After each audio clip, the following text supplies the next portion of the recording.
అందరికీ నమస్కారం. శ్రీ సీతారామాభ్యాం నమః. శ్రీ వాల్మీకి మహర్షి గారు రచించినటువంటి శ్రీమద్ రామాయణంలో సుందరకాండలో మనం ఈరోజు 58వ సర్గ చెప్పుకుంటున్నాం. ఆంజనేయ స్వామి అందులో జాంబవంతుడు, అంగదుడు మొదలైన వానర సేనలందరి దగ్గరికి వచ్చిన తర్వాత వాళ్ళు ఎంతో ఆనందపడ్డారు. పడిన తర్వాత వాళ్ళందరూ ఒక దగ్గర సమావేశమై అందరూ కూర్చున్న తర్వాత జాంబవంతుడు పెద్దవాడు కాబట్టి ఆయన అడుగుతున్నాడు ఆంజనేయ స్వామిని, ఓ మారుతి, ఏ విధంగా నువ్వు ఆ సీతామాతను దర్శించావు? ఆ సీతామాత రావణి సన్నిధిలో ఎన్ని ఇబ్బందులు పడుతున్నది, ఏ విధంగా ఉన్నది, నువ్వు ఏ విధంగా దర్శించావు, ఆమెతో ఏం మాట్లాడావు, ఆమెకి ఏం సందేశం ఇచ్చింది నీకు? అక్కడి విషయాన్ని మాకు వివరంగా చెప్పవలసింది. నువ్వు చెప్పిన దాన్ని బట్టి తర్వాత కార్యక్రమాన్ని మనం ఆలోచిద్దాము, మాకు సవివరంగా చెప్పవలసింది అని అడిగాడు జాంబవంతుడు. అప్పుడు ఆంజనేయ స్వామి అందరినీ ఉద్దేశించి మాట్లాడడం మొదలుపెట్టాడు. నేను సముద్రం యొక్క తీరంలో ఆ మహేంద్ర పర్వతం మీద నుంచి ఆకాశంలో ఎగరడం మీరు అందరూ చూశారు కదా. నేను ఆ విధంగా బయలుదేరి కొంచెం దూరం వెళ్ళిన తర్వాత నాకు ఒక విఘ్నం ఎదురైంది. ఉన్నట్టుండి నా ముందు ఒక పెద్ద పర్వతం వచ్చి నిలబడింది. ఆ మైనాక పర్వతం అటది. ఆ మైనాకుడు నాతో మాట్లాడాడు. నేను నాకు అడ్డం వచ్చిందని కోపంతో నా వాదంతో వేసి ఆ శిఖరాన్ని కొట్టాను. ఆ శిఖరం కాస్త కూలిపోయింది. అప్పుడు ఆయన మానవ రూపంలో వచ్చి నాతో మాట్లాడాడు. మీ తండ్రి వాయువు నాకెంతో సహాయం చేశాడు. ఒకప్పుడు పర్వతాలకి రెక్కలుండేవి. ఆ రెక్కలన్నిటినీ కూడా మా రెక్కల వల్ల అందరినీ మేము హింసిస్తున్నామని చెప్పి ఆ ఇంద్రుడు వజ్రాయుధంతో మా రెక్కలను ముక్కలు ముక్కలు చేస్తూ ఉంటే అప్పుడు నన్ను వాయుదేవుడు నాకు సహకరించి నన్ను ఈ సముద్రంలో పడేశాడు. అప్పటి నుంచి నేను ఈ సముద్రంలో సురక్షితంగా నా రెక్కలతో ఉన్నాను నేను. కాబట్టి నేను వాయుపుత్రుడి కాబట్టి నువ్వు రామకార్యం మీద వెళ్తున్నావు కాబట్టి నీకు ఆతిథ్యం వాళ్ళ ఉద్దేశంతోనే నేను ఇక్కడికి వచ్చాను అని చెప్పి ఆయన నా ఆతిథ్యం స్వీకరించవలసిన ప్రార్థించాడు. కానీ నేను రామకార్యం కోసం వెళ్తున్నాను, రాముని బాణం వల్లే వెళ్ళి ఎక్కడ ఆగకూడదు నిర్ణయించుకున్నాను కాబట్టి నేను మీ ఆతిథ్యం స్వీకరించలేను అని చెప్పి నేను నిశ్చయమైన అభిప్రాయం చెప్పడంతో ఆయన నన్ను ఎంతో సంతోషంగా సాగనంపాడు. నేను అక్కడి నుంచి ఇంకా బయలుదేరి ఆకాశంలో ఆగకుండా వస్తూ ఉంటే దారిలో నాకు సురస అనే ఒక నాగదేవత పెద్ద భీకర ఆకారంతో నోరు తెరుచుకొని వచ్చి, దేవతలు నేను నన్ను ఆహారంగా నియమించారు, నీవు నాకు ఆహారం కావాల్సింది చెప్పి వచ్చేసింది. ఆమె నుంచి తప్పించుకోవడానికి నేను ఆమెకి అప్పటికి చెప్పాను, నేను రామకార్యం నుంచి వెళ్తున్నాను, సీతామాత క్షేమ సమాచారం రామచంద్రబాబుకు తెలియపోయిన తర్వాత వచ్చి నీకు ఆహారం అవుతానంటే ఆమె అందుకు ఒప్పుకోలేదు. దాంతో నాకు కోపం వచ్చి ఇంకా ఆమె నుంచి తప్పించుకున్నట్టే నేను బయలుదేరిన ఉద్దేశంతో నేను నా యొక్క దేహాన్ని పెంచాను. నా దాహం ఎంత పెంచితే ఆమె అంత పెద్ద నోరు పెంచేసింది. ఆ పెంచిన తర్వాత నేను వెంటనే సూక్ష్మ రూపాన్ని పొంది ఆమె నోట్లోకి వెళ్ళి వెంటనే బయటకు వచ్చేసాను. నేను చూస్తుండగానే ఆ భీకరాకారం పోయి ఒక సుందరమైన రూపంతో ఆమె నా ముందుకు వచ్చింది. ఆమె ఎంతో సంతోషించి నీకు సుఖం జరుగుతుంది, నీ కార్యం సిద్ధిస్తుంది అని నన్ను ప్రశంసించింది. అక్కడి నుంచి ఇంకా ఆమె సెలవు తీసుకొని నేను బయలుదేరి పోతూ ఉంటే దారిలో నా నీడని పట్టి ఏదో లాగుతున్నట్టు అనిపించింది. ఏం లాగుతుందో అర్థం కాక నేను సముద్రంలో చూస్తే సముద్రంలో భీకరమైన ఘోరమైన ఆకారం వచ్చేసి నా యొక్క నీడని పట్టి లాగుతున్నది. అది కూడా నువ్వు నాకు ఆహారం కావాల్సింది, నేను ఎప్పటి నుంచో ఆహారం లేక అలవాటిస్తున్నాను అని అది సిమ్మిక అనేటువంటి ఒక ఘోర రాక్షసి వికటాట్టహాసం చేస్తూ వచ్చేసింది నా దగ్గరికి. నేను దాన్ని తప్పించుకోవడానికి కోసంగా నేను మళ్ళీ పెద్ద రూపాన్ని ధరించాను. అది కూడా పెద్ద నోరు తెలిసింది కామరూపంతో. అప్పుడు నేను మళ్ళీ సూక్ష్మ రూపుణ్ణి దాని లోపలికి వెళ్ళి దాని గుండెను చీల్చి మరీ బయటికి వచ్చేసాను. దాంతో అది ప్రాణాలు విడిచి ఆ సముద్రంలో పడిపోయింది. నేను ఇంకా నా నిరాఘాటంగా ఆకాశంలో నా ప్రయాణం కొనసాగించాను. అప్పుడు అక్కడి నుంచి నేను బయలుదేరి వస్తూ ఉంటే నేరుగా లంకానగరం దక్షిణ ప్రాంతంలో నాకు లంకానగరం కనిపించింది. నేను లంకానగరంలో ప్రవేశించబోతుంటే అక్కడ ఒక ఘోరమైన రాక్షసి ఎదురైంది. ఆమె ఆ లంకాపుర అధిదేవత. ఆ దేవత నాకు ఎదురు వచ్చి నన్ను అడ్డగించింది. అప్పుడు నేను నా ముష్టిఘాతంతోనే ఆమెను పడదోశాను. ఆమె అప్పుడు నాకు చెప్పింది, నన్నే గెలిచావు కాబట్టి ఈ రాక్షసులు ఒక లెక్క కాదు, నువ్వు నిరాటంకంగా ఈ లంకానగరంలో ప్రవేశించవచ్చు అని చెప్పి ఆమె అనుమతి ఇచ్చింది. ఆ విధంగా నేను లంకానగరంలో ప్రవేశించి అంతటా గాలించాను సీతామాత కోసంగా.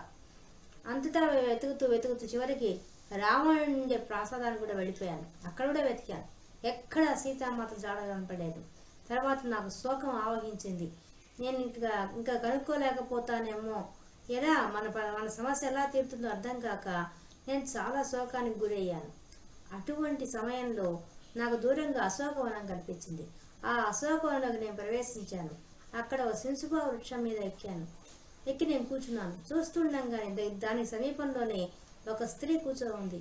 ఆమె శుభలక్షణాలు కలిగి ఉన్నది, కానీ ఆమె కృషించి ఉన్నది, పైగా మలిన వస్త్రం ధరించి ఉన్నది. అటువంటి ఆమెను చూసేసరికి ఈమెయే సీత నేను నిర్ణయించుకున్నాను. అటువంటి సమయంలోనే బేరీ నినాదాలతో తప్పెట్లు తాళాలతో రావణాసురుడు అక్కడికి వచ్చాడు. అనేక మంది స్త్రీలతో వచ్చాడు, పరివారంతో వచ్చి ఆ రావణాసురుడు నేరుగా ఆమె దగ్గరికి వచ్చేసి ఆ సీతామాత ఆయన చూడంగానే తన ఊరు దగ్గరికి చేర్చుకుని తన వక్షస్థలం కప్పుకొని ముడుచుకొని కూర్చున్నది. అప్పుడు ఆ రావణాసురుడు ఆమె దగ్గరగా వచ్చి వాలి ఆమెతో మాట్లాడుతున్నాడు. ఓ ప్రియసఖి, నిన్నే కోరి వస్తున్నాను, నువ్వు నా పక్క చేరవలసిందని చెప్పి ఆమెను గద్దిస్తూ మాట్లాడుతుంటే ఆమె ఏమాత్రం వాడిని లెక్క చేయకుండా రాముడి మీదే మనసు పెట్టుకొని ఆమె అతనితో అదొక గడ్డి పోసంలాగా చూసి మాట్లాడింది. నా రామచంద్రముడు పరాక్రమవంతుడు కాబట్టే కదా నువ్వు జయించలేక దొంగదారిలో మోసం చేసి నన్ను తీసుకొచ్చుకున్నావు అని చెప్పి ఆమె బాగా మాటలు అడిగింది. నేను దశరథ మహారాజు కోడల్ని, జనక మహారాజు కూతుర్ని, అటువంటి నన్ను చెరపట్టి తీసుకొచ్చావు నువ్వు రామలక్ష్మణుడు లేని సమయంలో తీసుకొచ్చిన వాడివి, నువ్వు కపట వేషంతో వచ్చావు, నువ్వేం పరాక్రమం గలవాడివి అని మాటలు అడిగింది. ఆమె మాట్లాడి చాలా కోపం వచ్చి ఆ రావణాసురుడు, ఇంకా నీకు 2 నెలలే గడువిస్తున్నాను, ఈ 2 నెలల్లో కానీ నువ్వు నాకు వశం కాకపోతే నేను పలహారంగా భుజిచ్చేస్తానని చెప్పి ఆమెకు గడువు ఇచ్చి కూడా ఆమెతో క్రూరంగా ప్రవర్తించబోతుంటే అప్పుడు మండోదరి అనే స్త్రీ వచ్చి ఆయన అడ్డగించి ఆ సీతతో ఏం పని, మేమంతా ఉండగా అని చెప్పి ఆయన పక్కకు తీసుకుని వెళ్ళిపోయింది. దాంతో ఆ స్త్రీలు అందరూ వెళ్ళిపోయినారు, ఆయన భార్యలు అందరూ వెళ్ళిపోయారు. వెళ్ళిపోయిన తర్వాత ఇంకా అక్కడ ఉన్న రాక్షస స్త్రీలంతా కూడా ఆమె మీద కోపంతో వచ్చేసేసి నయానా భయానా వశం చేసుకోమని చెప్పి రావణాసుడు వాళ్ళకి చెప్పాడు. కాబట్టి వాళ్ళంతా కూడా వచ్చి ఆమెను హింసించే రకంగా నానా రకాలుగా మాట్లాడడం మొదలుపెట్టారు. అప్పుడు ఆమెతో దుఃఖిస్తూ ఏడుస్తూ కూర్చుంటే అప్పుడు త్రిజట అనే ఒక స్త్రీ ఆమె ఒక కలగని ఆ కళను వివరించడం మొదలుపెట్టింది వాళ్ళకి. ఈ కళ నాకు భయంకరమైన కళ వచ్చింది, ఆ కళలో మన రాక్షస జాతి అంతా నశించినట్టుగా ఒక పుష్పక విమానంలో రామలక్ష్మణులు వచ్చి ఈ సీతామాతను తీసుకోపోతున్నట్టుగా రావణాసురుడు, కుంభకర్ణుడు, ఇంద్రజిత్తు అందరూ మరణించినట్టుగా నాకు కళ వచ్చింది, దక్షిణ దిక్కుగా పోతున్నట్టుగా కళ వచ్చింది. కాబట్టి ఈ కళ నిజమవుతుంది, ఎప్పటికైనా ఈ రామునికి విజయం తప్పదు, వాడు వచ్చి సీతామాతను తీసుకువెళ్తాడు, అప్పుడు మన గతి ఏమవుతుందో ఆలోచించండి మీరందరూ అని చెప్పి ఆ రాక్షస స్త్రీలకు చెప్పింది. అప్పుడు సీతామాత సిగ్గుపడిపోయి తన భర్త గురించి సిగ్గుపడిపోయి అట్లా రాముడి విజయం సాధించగానే మీకేమీ కాకుండా నేను అభయం ఇస్తున్నానని చెప్పి ఆమె చెప్పింది. తరువాత ఆ రాక్షస స్త్రీలంతలా ఒక దిక్కు వెళ్ళి నిద్రించారు. ఇదే సమయం అని చెప్పి నేను ఆ సీతామాతతో మాట్లాడాలని నిర్ణయించుకున్నాను, కానీ ఎలా మాట్లాడాలో అర్థం కాలేదు. ఆమెను ఇట్లా అర్థం చేసుకుంటుందో అన్న బాధతో నేను చిన్నగా రామకథనే చెప్పాను.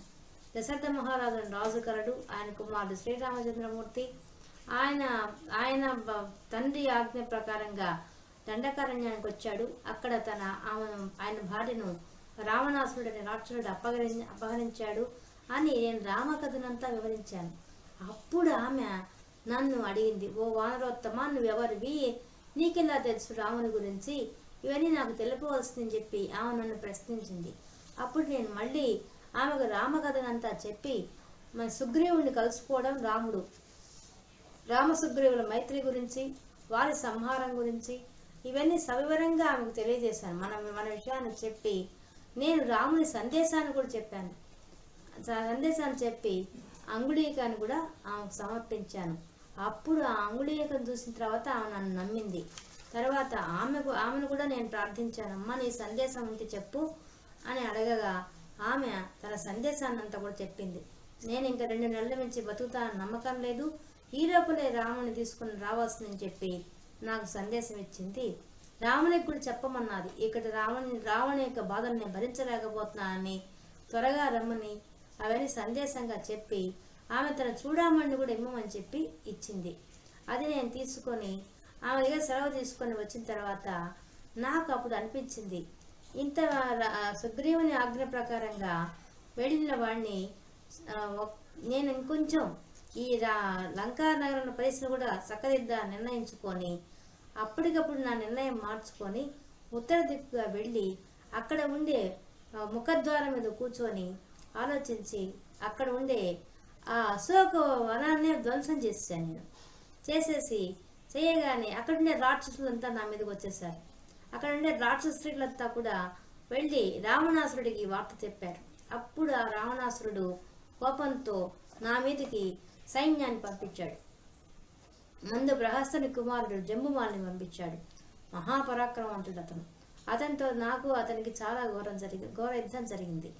ఆ యుద్ధంలో నేను ఒక ఇనుప గుదియతో అతను వేసి బాధి సంహరించాను. ఆ తర్వాత నా మీదకి 5 మంది మంత్రుల్ని, మళ్ళీ 7 మంది సేనానాయకుల్ని అందరినీ పంపించాడు. అందరినీ కూడా నేను సంహరించాను. నాకు వాళ్ళకు ఘోరంగా యుద్ధం జరిగింది. ఆ యుద్ధంలో నేను నాకు అందిన చెట్లను అన్నీ వేసి కొట్టి వాళ్ళని సంహరించాను. ఆ తర్వాత అక్షకుమారుని పంపించాడు. అక్షకుమారుడు మహాపరాక్రమవంతుడు. ఆయన కూడా వచ్చి నాతో తీవ్రంగా యుద్ధం చేస్తూ ఉంటే నేను ఆయన ఆకాశంలో తీసుకువెళ్ళి ఏర్పాటు చేసి నేను ఆయన కాళ్ళు పట్టుకొని గిరగిరా తిప్పి నేలకేసి కొట్టి సంహరించాను. ఆ తర్వాత ఇంకా అక్షకుమారుడు మరణంతో రావణాసురుడికి కోపం ఎక్కువయ్యి నా మీదకి ఇంద్రజిత్తును పంపించాడు. ఇంద్రజిత్తు కూడా మహాపరాక్రమశాలి, యుద్ధ నైపుణ్యం అంతా తెలిసినవాడు. అతన్ని కూడా నా మీదకి ఎంతో శరవర్షం కురిపించాడు. కానీ నేను ఆయన వేసిన బాణాలను తప్పించుకుంటూ ఆకాశంలోనే సంచరిస్తూనే అతని బాణాలు తప్పించుకున్నాను. తుదకు ఆయనకు నా మీద కోపంతో నా మీద బ్రహ్మాస్త్రాన్ని ప్రయోగించాడు. అప్పుడు నేను ఆ బ్రహ్మాస్త్రాన్ని కట్టుబడాల్సి వచ్చింది. కట్టుబడంగానే వెంటనే రాక్షసులంతా వచ్చి నన్ను తాళతో బంధించి రావణాసుడి వద్ద తీసుకువెళ్ళారు. నేను నేరుగా రావణాసుడితోనే మాట్లాడాను. రావణాసుడికి సుగ్రీవుని యొక్క సందేశాన్ని తెలియజేశాను. ఈ దశరథ మహారాజు యొక్క కుమారుడు శ్రీరాముడు, ఆ శ్రీరామచంద్రమూర్తి ఈ అడవులకు వచ్చి తండ్రి ఆజ్ఞ ప్రకారంగా అడవులకు వచ్చాడు. అడవులకు వచ్చిన సమయంలో దండకారణ్యంలో ఆయన యొక్క భార్యను సీతామాతను రాక్షసులు అపహరించారు. నేను రావణాసుడిని చెప్పకుండా చెప్తున్నాడు. అపహరించారు. వారిని వెతుకుతూ సుగ్రీవుడికి మేలు చేయడం కోసంగా శ్రీరామచంద్ర ప్రభు వాళ్ళని సంహరించాడు. వాళ్ళని సంహరించిన తర్వాత సుగ్రీవుడు సీతాన్వేషణ కోసంగా మా వానరసేన అంతటిని కూడా అన్ని దిక్కులకు పంపించాడు. అలా నేను 100 యోజనాలు ఈ సముద్రాన్ని దాటి ఇక్కడికి వచ్చాను. ఆ సీతామాతను ఇక్కడ నేను దర్శించాను. ఆమె ఉన్న పరిస్థితి, దీనమైన పరిస్థితిని గమనించాను నేను. కాబట్టి మీరు ఇప్పటికైనా నీవు ఇంత గొప్ప బుద్ధిమంతుడివి, ధర్మశాస్త్రం తెలిసిన వాడివి కాబట్టి, న్యాయాలు తెలిసిన వాడివి కాబట్టి ఇప్పటికైనా మించిపోయింది లేదు, ఆ సీతామాతను శ్రీరామచంద్రమూర్తికి అప్పచెప్పవస్తుందని చెప్పి ఇది సుగ్రీవుని సందేశంగా నేను తెలియజేశాను. కానీ ఆ రావణాసురుడు అది వినగానే చాలా కోపంతో ఊగిపోయినాడు. అవంతా నేను చెప్పిన తర్వాత కోపం వచ్చి ఆ కోపంలో నన్ను సంహరించమని చెప్పి హతమార్చమని చెప్పి ఆజ్ఞాపించాడు. అప్పుడు ఆయన తమ్ముడైన విభీషణుడు అక్కడే ఉండి, ధర్మాత్ముడు అతడు లేచి, అన్న దూతను చంపడం భావ్యం కాదని, ధర్మం కాదని, ఇంతకుముందు ఎవరు ఇటువంటి పరిస్థితి చేయలేదని చెప్పి దీనికి ఎన్నో వేరే మార్గాల్లో పద్ధతుల్లో శిక్షించవచ్చని నాకు రావణాసురుడు సలహా ఇచ్చాడు. రావణాసురుడు దాని ప్రకారంగా ఆలోచించి, సరే అయితే వానరులకు ముఖ్యమైన తోక కాబట్టి, ప్రియమైనది తోక కాబట్టి తోకకు నిప్పు అంటించండి అని చెప్పాడు. దానితో ఆ రాక్షసులంతా వచ్చి నూలు వస్త్రాలను తీసుకొని వచ్చి నా తోకకు చుట్టి తోక నిప్పంటించారు, నూనె పోసి నిప్పంటించారు. దాంతో నేను అప్పటికి రాత్రిపూట చూసా కదా లంకా నగరాన్ని. ఈ రావణాసురుడు నన్ను వీధులంతా తిప్పమన్నాడు. ఇది అవకాశంగా నేను భావించి ఒకేసారి రావణ లంకనంతా గమనించాలని చెప్పేసి నేను గమనిస్తూ గమ్మున వాళ్ళని అనుసరించాను. కానీ నేను కొద్ది దూరం వెళ్ళగానే నాకే ప్రతీకారం తీర్చుకోవాలనిపించేసింది ఎందుకో. అందువల్ల నేను వెంటనే పెద్ద ఉప్పని ఆకాశంలో పైకి ఎగిరి వెంటనే నేను నా సూక్ష్మ రూపాన్ని పొంది ఆ బంధనాలని తెంపేసుకొని మళ్ళీ పెద్ద కాయాన్ని పెంచేసుకొని పక్కనే ఉన్న ప్రాకారం దగ్గర ఉదయం తీసుకొని ఇనుప ఉదయం తీసుకొని అక్కడుండే రాక్షసులందరినీ సంహరించేసేసి నేను నా తోకతో చుట్టుపక్కల ఉండే ఆ రావణ లంకలో ఉండే అన్ని రావణ లంకను మొత్తం దగ్ధం చేసేసాను ఆ నిప్పుతోనే. కానీ ఆశ్చర్యకరమైన విషయం ఆ నిప్పు నన్ను ఏమీ బాధించలేదు. నా తండ్రి వాయుదేవుడు అగ్నిదేవుడు నాకు సహకరించారు. ఆ తర్వాత నేను ఆ లంకానంతా కాల్చిన తర్వాత నాకు అనుమానం వచ్చింది. తల్లి అశోకవనం కూడా కాలిపోయింది. ఆ తల్లి సీతామాత కూడా మరణించి ఉంటుందేమో అని అనిపించగానే నేను అమిత శోకానికి గురయ్యాను. మళ్ళీ నేను ఆమెను చూడడానికి కోసంగా అప్పుడే నాకు శుభశకనాలు ఎన్నో కనిపించాయి. అదే సమయంలో చారణులు ఆకాశ మార్గంలో ఉండి ఆమె సీతామాత క్షేమంగా ఉంది అని చెప్పారు. ఇక దాంతో నాకు సంతోషం అయిపోయింది. నేను మళ్ళీ సీతామాత దగ్గరికి వెళ్ళి ఆమె దగ్గర సెలవు తీసుకొని ఆమె సందేశాన్ని కూడా తీసుకొని మళ్ళీ నేను అరిష్ట పర్వతం మీదకి ఎక్కి ఈ లంకానగరం నుంచి బయలుదేరి ఉత్తర ప్రాంతానికి వచ్చాను. అది ఎలా వచ్చానంటే వాయువు, సూర్యచంద్రులు, సిద్ధులు, గంధర్వులు సంచరించేటువంటి గగన మార్గంలో నేను వచ్చాను. వచ్చి ఈ విధంగా నేను వచ్చి మిమ్మల్ని చేరుకున్నాను. మీకు ఈ విషయం చెప్తున్నాను ఇప్పుడు. కానీ మీ అనుగ్రహం వల్ల, మన అందరి దృఢ సంకల్పం వల్ల, ఆ రామచంద్రుని అనుగ్రహం వల్ల, ఆ సీతామాత యొక్క దయ వల్ల, సుగ్రీవుని యొక్క దయ వలన ఇంత మాత్రం కార్యం నేను సాధించగలిగాను. కాబట్టి ఇక్కడి నుంచి ఏం చేయాలో యథాచితంగా ఇంకా ఆలోచించండి. ఇక ముందు కార్యం ఏం చేయాలో మనం సక్రమంగా ఆలోచించాలి అని ఆంజనేయ స్వామి తరిగిన వృత్తాంతాన్నంతా కూడా అందరికీ ఆ వానర సైన్యానికి అంతా తెలియజేసి వాళ్ళని ఆనందింపజేశాడు. ఆనందంతో ఈ 58వ సర్గ పూర్తయింది. 59వ సర్గతో మళ్ళీ కలుసుకుందాం. అంతవరకు సెలవు. రామార్పణం.